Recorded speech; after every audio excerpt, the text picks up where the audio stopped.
आज का दिन साहित्य के उन महारथियों का है जिन्होंने अपने लेखन से साहित्य और शब्द संस्कार को समृद्ध किया है।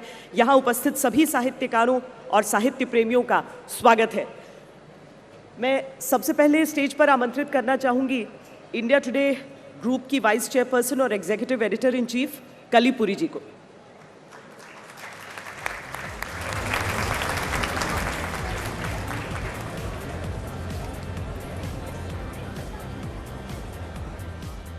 इस बार का समारोह हमारा इसलिए भी बहुत अधिक खास है क्योंकि इस वर्ष आज तक साहित्य जागृति सम्मान 2024 राष्ट्रपति महामहिम श्रीमती द्रौपदी मुर्मू जी द्वारा दिए जाएंगे।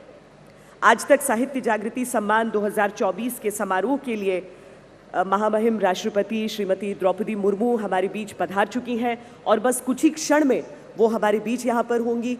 मैं आप सबसे निवेदन करूँगी कि उनके आगमन के आदर में आप सब अपनी जगह पर खड़े हो जाएं और उसके साथ ही जब राष्ट्रगान यहाँ पर हो तो आप सब राष्ट्रगान के आदर में भी अपनी जगहों पर कृपया खड़े हो जाएं।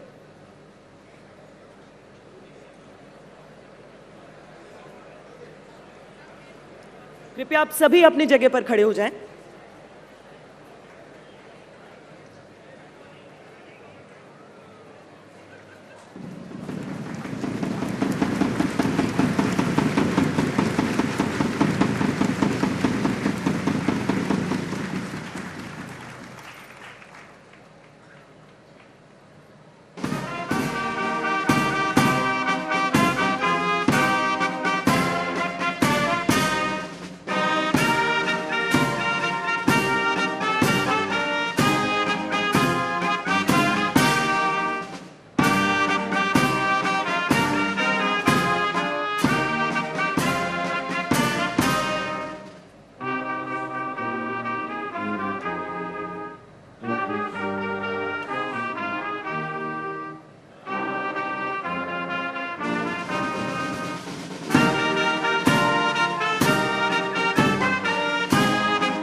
अब मैं इंडिया टुडे ग्रुप की वाइस चेयरपर्सन और एग्जीक्यूटिव एडिटर इन चीफ सुश्री कली पुरी जी से निवेदन करूंगी कि आदरणीय राष्ट्रपति महोदया के स्वागत उद्बोधन में कुछ कहें।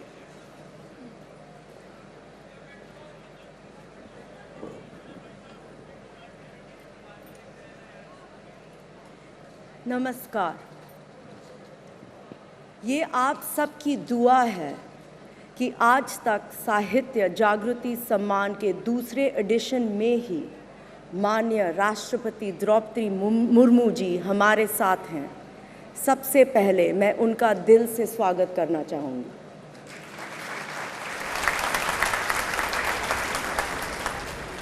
राष्ट्रपति जी, आप देश की प्रथम नागरिक हैं, तीनों सेनाओं की प्रमुख हैं।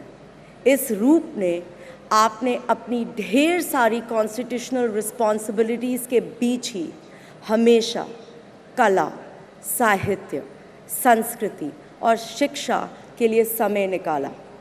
आदरणीय राष्ट्रपति जी का शुरुआती जीवन बेहद कठिनाइयों और संघर्ष में बीता, लेकिन उन्होंने पढ़ाई का दामन नहीं छोड़ा। अपने गांव से कॉलेज जाने वाली पहली बालिका थी। सरकारी जॉब के दौरान भी उन्होंने अलग पहचान बनाई। कई साल सेवा भाव से बच्चों को पढ़ाया। राजनीति में भी उनका जीवन सादगी और सेवा का मिसाल रहा है। चाहे वो एमएलए, मंत्री या राज्यपाल रही हों, उन्होंने अपना स्वभाव कभी नहीं बदला। आपकी ज़िंदगी का सफ़र हम सब के लिए एक प्रेरणा है कि पढ़ाई, परिश्रम, सेवा और सादगी के साथ सब कुछ मुमकिन है आज के भारत में। ये भी कि एक छोटी सी आदिवासी लड़की जो मिट्टी के घर में बड़ी हुई, आज राष्ट्रपति भवन में हमारी महामहिम है।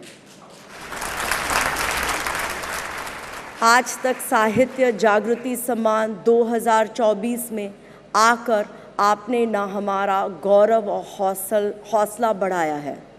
आज का दिन खास है क्योंकि हम 8 पुरस्कार दे रहे हैं उन लेखकों को जिन्होंने अपनी कहानियों के ज़रिए भारतीय भाषा को नहीं ऊंचाई दी है। साहित्य में हमारे अतीत से जुड़ा है, हमारे भविष्य को दिशा देता है, लेकिन सोशल मीडिया के बढ़ते प्रभाव से इसकी परंपरा थोड़ी कमज़ोर पड़ गई है। आज की ज़रूरत है कि हम साहित्य को फिर से ताकत और सम्मान दें जिसका वो हकदार है, और यही मकसद है इस सम्मान का। आप उड़ीसा के संथाली आदिवासी परिवार में पैदा हुई हैं। ये खुशी की बात है कि आज उड़िया भाषा में एक लेखक को भी हम सम्मानित कर रहे हैं। हमारे इस नए पहल को आपने इतना आदर दिया, इसके लिए हम आपके आभारी हैं। Thank you madam president.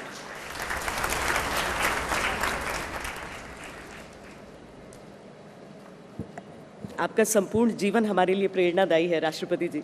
मैं कलीपुरी जी से निवेदन करूंगी कि वो इंडिया टुडे ग्रुप की तरफ से राष्ट्रपति जी को स्मृति स्वरूप भेंट प्रस्तुत करें।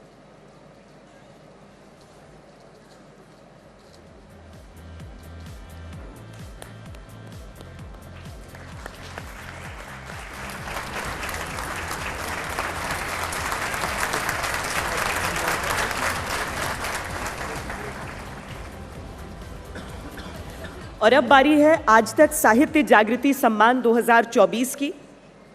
विजेताओं के नामों की घोषणा की शुरुआत अब हम करते हैं क्योंकि आज का दिन आपका है। जो पहली श्रेणी है उसकी घोषणा करने से पहले मैं निवेदन करूंगी, अगर राष्ट्रपति जी कृपया आगे आकर उन्हें पुरस्कार ग्रहण करने के लिए अपनी जगह लें। जो पहली हमारी श्रेणी है वो है आज तक साहित्य जागृति उदीयमान लेखिका सम्मान 2024। विजेता है सुश्री सिनीवाली। सुश्री सिनीवाली को ये सम्मान उनकी कृति हेति सुकन्या अकथ कथा के लिए दिया जा रहा है। भारतीय पौराणिक पात्र महर्षि च्यवन की सर्वांग सुंदरी युवा पत्नी सुकन्या पर केंद्रित ये उपन्यास अपने कथन और भाषा में अनूठा है। सुश्री सिनीवाली, आपको बधाई और शुभकामनाएं।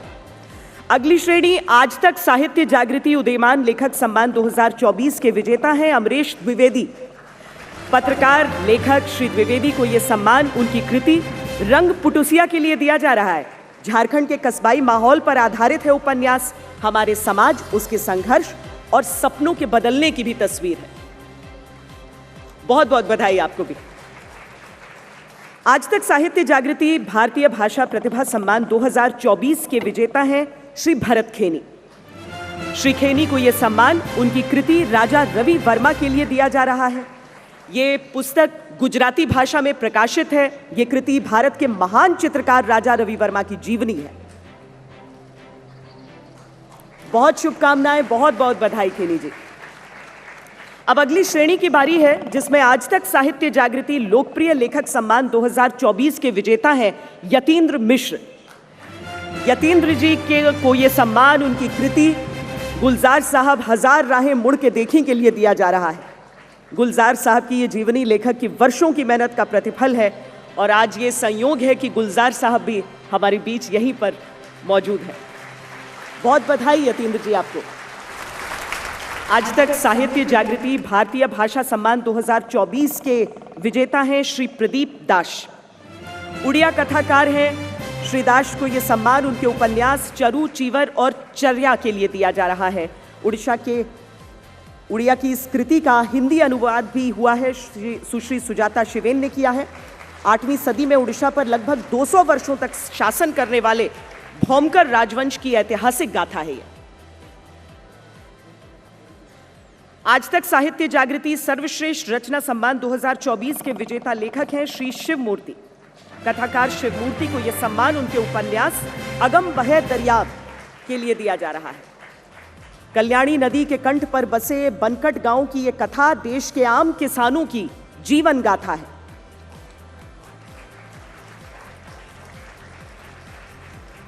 आज तक साहित्य जागृति सर्वश्रेष्ठ रचना सम्मान 2024 की विजेता हैं सुश्री उषा प्रियमवदा जी। आप कई दशक पहले अमेरिका में बस गई थीं, पर आपके जीवन से हिंदी और भारत का प्यार नहीं छूटा। ये उपन्यास भारत से परदेसी भूमि तक फैले प्रेम के मन और आत्मा के एक होने की कहानी है।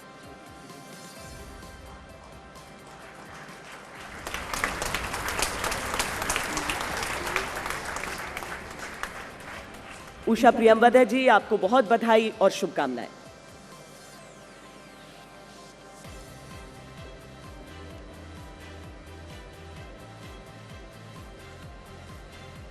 और अब बारी है आज तक साहित्य जागृति लाइफ टाइम अचीवमेंट अवार्ड की। आज तक साहित्य जागृति लाइफ टाइम अचीवमेंट अवार्ड 2024 से सम्मानित किया जा रहा है श्री गुलजार को। गुलजार साहब ने अपने गीत, अपनी कविता, कहानी, पटकथा, सिनेमा से दशकों से देशवासियों के दिलों पर राज किया है। श्री गुलजार को आज तक साहित्य जागृति लाइफ टाइम अचीवमेंट अवार्ड की बधाई और शुभकामनाएं। पर हम उनसे यह आग्रह भी करते हैं कि अपने शब्दों का आशीर्वाद इस मंच को जरूर दें।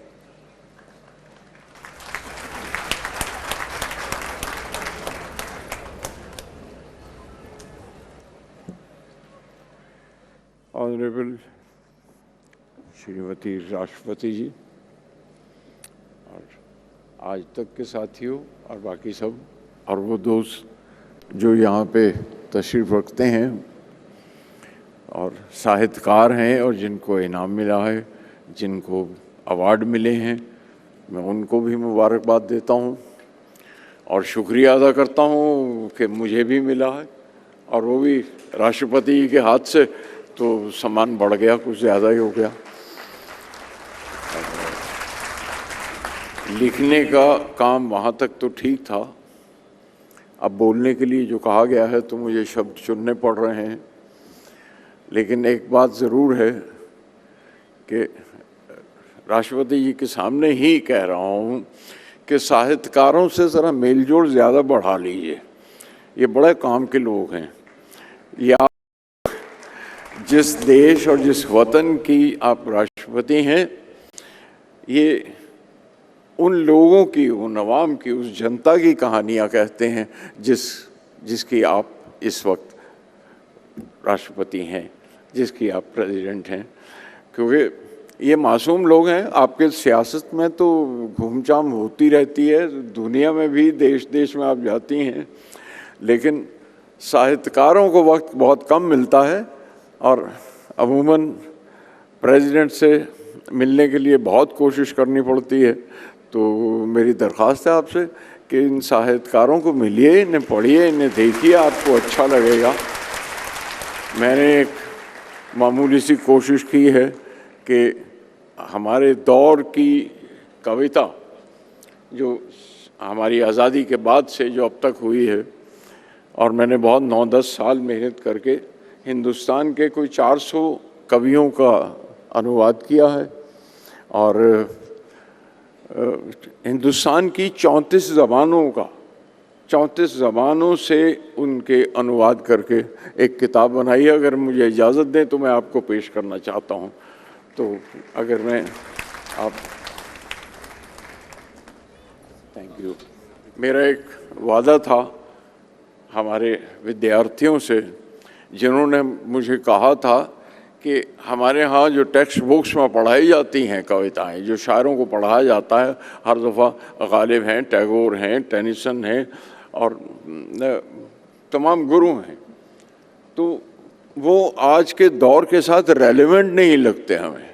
जो चारों तरफ ज़िंदगी देख रहे हैं वो और कविता का मेलजोल नज़र नहीं आता। तो मैंने उनसे वादा किया था कि मैं आपको आज़ादी से लेके जो रेलेवेंट पोइट्री आज की है और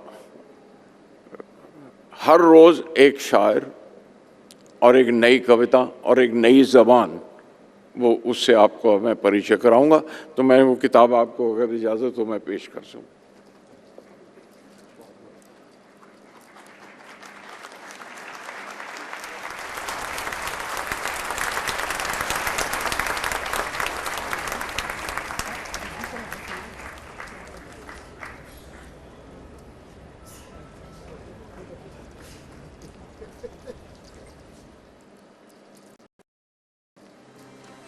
आज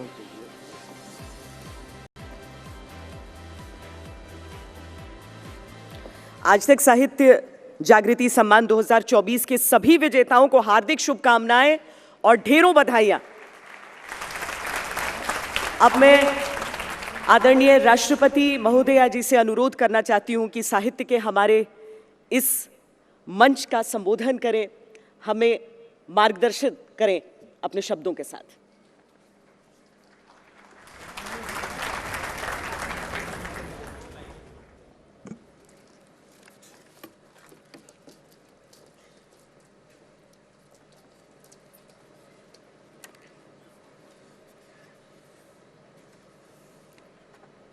साहित्य के इस उत्सव में उपस्थित इंडिया टुडे ग्रुप की वाइस चेयरपर्सन सुश्री कल्लीपुरी जी, गणमान्य अतिथियों, देवियों और स्वजनों, आज तक साहित्य जागृति सम्मान के विजेताओं को मैं हार्दिक बधाई देती हूँ। जो समाज या संस्थान साहित्य साधना से जुड़े रचनाकारों का सम्मान करता है, उसके भविष्य के प्रति विश्वास मजबूत होता है। इस सम्मान समारोह का आयोजन करने के लिए मैं इंडिया टुडे ग्रुप की सराहना करती हूँ। आज तो साहित्य जागृति लाइफ टाइम अचीवमेंट अवार्ड के लिए मैं गुलजार साहब को विशेष बधाई देती हूँ। साहित्य और कला जगत के ये सदैव समर्पित रहे हैं। उनके एक फिल्म मीरा का उल्लेख में आज कुछ कहना चाहूँगी। 16वीं सदी के मीराबाई ने भक्ति साहित्य की अमर कविताओं की रचना की। साथ ही मीराबाई ने मध्यकालीन भारत के समाज में महिलाओं को बंधन में रखने वाली मान्यताओं को खारिज कर दिया था। मीराबाई सामाजिक यातनाओं के बीच आस्था और साहित्य के विजय का प्रतीक है। आज से लगभग 45 साल पहले बनी मीरा फिल्म के रूप में गुलजार साहब ने हमारे सिनेमा, समाज और साहित्य को एक कलापूर्ण धरोहर सौंपे। ऐसी कृतियों के लिए मैं आपकी सराहना करती हूँ। मैं मानती हूँ कि महिलाओं के दृष्टिकोण को समझने वाले संवेदनशील पुरुष हमारे समाज को बेहतर बनाते हैं। मुझे ये जानकर बहुत प्रसन्नता हुई है कि आज श्रेष्ठ रचना सम्मान प्राप्त करने वाली उषा प्रियंवदा जी कई दशकों से निरंतर साहित्य सेवा करती रही है। वे महिला अनुभूतियों को आधुनिक सोच के साथ व्यक्त करती रही है। मैं उन्हें हार्दिक बधाई देती हूँ। आज सम्मानित रचनाओं में गांव गरीब किसान का जीवन है। लगभग 1200 वर्ष पहले के ओडिशा की पृष्ठभूमि में वैद्य और शैव पंथों से जुड़े कथाक है जो गुलजार साहब की जीवनी है। झारखंड के परिवेश में भारत के गांव कस्बे का चरित्रण है। एक पौराणिक कथा के प्रसंग में नारी के साहित्यिक संघर्षों की गाथा है तथा भारतीय परंपराओं के सौंदर्य को अद्भुत चित्रकला के माध्यम से प्रसारित करने वाली केरल में जन्मे राजा रवि वर्मा का एक गुजराती भाषा के विद्वान द्वारा लिखा गया जीवन वृत्त है। इस तरह आज पुरस्कृत कृतियों में अतीत से वर्तमान तक के भारत की विविधता का दर्शन भी होता है और साहित्यकारों को कई पीढ़ियों का एक साथ परिचित भी मिलता है। मैं आज सभी रचनाकारों को एक बार फिर बहुत बहुत बधाई देती हूँ। हमारे देश में विभिन्न भाषाओं में रचित स्थानीय साहित्यों में अखिल भारतीय चेतना सहज ही विद्यमान रहती है। ये रचना रामायणों और महाभारत से लेकर हमारी स्वाधीनता संग्राम से होते हुए आज के साहित्य में भी दिखाई पड़ती है। उत्कलमणि पंडित गोपबंधु दास द्वारा भारतीय चेतना की ये अभिव्यक्ति मुझे बहुत प्रिय है। मनेत्रे भारत शिला शालग्राम प्रतिस्थाने मोर प्रिय पुरी धाम। अर्थात मेरी दृष्टि में भारत भूमि का एक एक पत्थर शिलाग्राम की तरह उपासना यज्ञ है। भारत का प्रत्येक स्थान मुझे जगन्नाथपुरी धाम की तरह प्रिय है। मुझे आज तक से ये अपेक्षा करती हूँ कि आज आप सब विभिन्न भारतीय भाषाओं में उपलब्ध साहित्य को लोगों तक पहुँचाए। संताली भाषा के महाकवि डॉक्टर रामदास टुडू तथा कवि साधु रामचंद्र मुर्मू की हृदय को छूने वाली रचनाओं से भी साहित्य प्रेमियों का परिचय करवाइए तथा अन्य वंचित वर्गों के साहित्य जैसे कि सब अल्टर्न लिटरेचर कहा जाता है को भी प्रस्तुत कीजिए। आप साहित्य के छुपे हुए रत्नों को सामने ले आइए। साहित्य सेवा का जो काम साहित्यिक पत्रिकाएं बहुत कठिनाई से कर पाती है, उसी टेक्नोलॉजी के माध्यम से आप बहुत बड़ी पैमाने पर कर सकते हैं। ऐसा करके आप भारतीय समाज और साहित्य की बहुत बड़ी सेवा करेंगे। देवियों और स्वजनों, जो व्यक्ति परिवार या समाज सही अर्थों में संवेदनशील है वो अपने बच्चों की सभी ज़रूरतों को केंद्र में रखता है। इसीलिए मैं चाहती हूँ कि आप सब बाल साहित्य को प्रोत्साहित करने का प्रयास भी करें। मौलिक लेखक तथा अनुवाद के माध्यम से बाल साहित्य को समृद्ध बनाना देश और समाज को समृद्ध बनाने में सहायक होगा।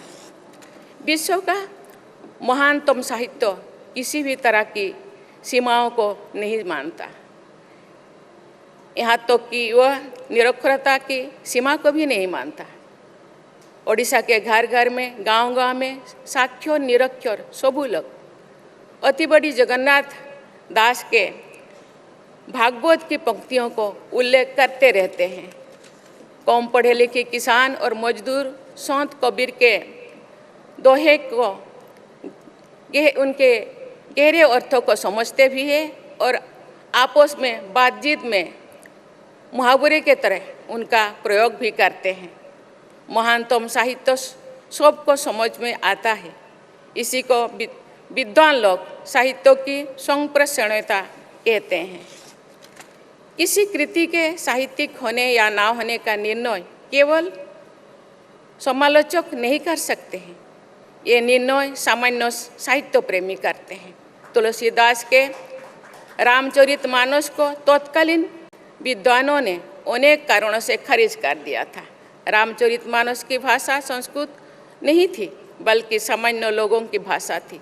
ये भी विद्वानों द्वारा उस महाकाव्य के बहिष्कार का एक प्रमुख कारण था।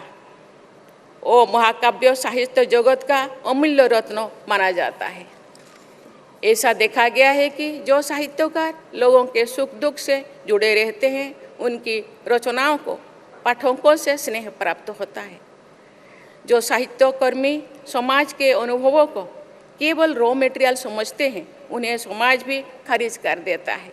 ऐसे साहित्यकर्मियों का काम एक छोटे से लिटरेरी एस्टैब्लिशमेंट यानी साहित्यिक तंत्रों में सिमट कर रह जाते हैं।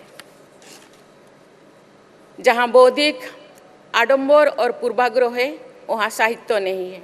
मैं समझती हूँ कि लोगों के दुख दर्द में भागीदार होना साहित्य की पहली शर्त है। दूसरे शब्दों में मानवता के प्रवाह में जुड़ना साहित्य की कसौटी है। साहित्य वही है जो मनुष्यता को शक्ति प्रदान करे, समाज को बेहतर बनाए। साहित्य मानवता के शाश्वत मूल्यों को बदलती परिस्थितियों के अनुरूप ढालता है। साहित्य समाज का नई संजीवनी देता है। राष्ट्रपिता महात्मा गांधी के विचारों पर अनेक संतों कवियों तथा सरस्वती चंद्र नामक उपन्यास सहित कई साहित्यिक रचनाओं का प्रभाव पड़ा था। साहित्य के ऐसे प्रभाव का सम्मान करना ही चाहिए। आज तक साहित्य जागृति सम्मान के विजेताओं को मैं पुनः बहुत बहुत बधाई देती हूँ। हम सब के सामने गुलजार साहेब ने बहुत बड़ी बातें रखी। मैं धन्यवाद देना चाहती हूँ मैं ज़रूर चाहूँगी कि मैं जो भी साहित्यिक, जो भी गल्पिक, जो भी लेखक मुझे रिक्वेस्ट करते हैं मैं उनको बुलाती हूँ, लेकिन मेरे तरफ से ज़रूर साहित्यकारों का एक सम्मेलन करूँगी। आप जो कहते हैं मिलना जुलना ज़्यादा कीजिए, मैं सबसे मिलती हूँ।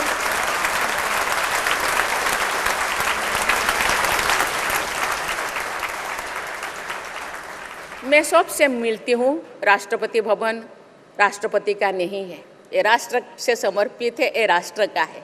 राष्ट्र से जुड़े सभी लोगों का अधिकार है, कोई आना चाहे आ सकता है, लेकिन मैं अपने ओर से जरूर साहित्यिकों का सम्मेलन करूंगी बीच बीच में, जितने दूर मेरा टेन्योर है, और मैं आपको जरूर बुलाऊंगी, क्योंकि साहित्य ही एक कम साहित्य नहीं होता तो हम नहीं होते। हम आज जितने भी पढ़ाई करते हैं, जितने भी किताबें लिखते हैं, जितने भी साहित्य पढ़ाई जाता है, आपका बदौलत है, आपका दान है, आप लोगों का, आपका समूहों का दान है। इसीलिए आपको सम्मान देना, आपको बुलाना मेरा कर्तव्य है। मैं जरूर जो मुझे रिक्वेस्ट करते हैं उनको मैं मिलती थी। मुझे लगता है मेरा भी कर्तव्य बनता है आपको बुलाने का, मैं ज़रूर बुलाऊंगी। इंडिया टुडे ग्रुप की सराहना करते हुए मैं ये विश्वास व्यक्त करती हूँ कि आपके समूह द्वारा साहित्य के प्रति योगदान को और अधिक व्यापक और सार्थक बनाया जाएगा। इसी उम्मीद के साथ मैं आपको बहुत बहुत शुभकामनाएं देती हूँ। धन्यवाद। जय हिंद, जय भारत।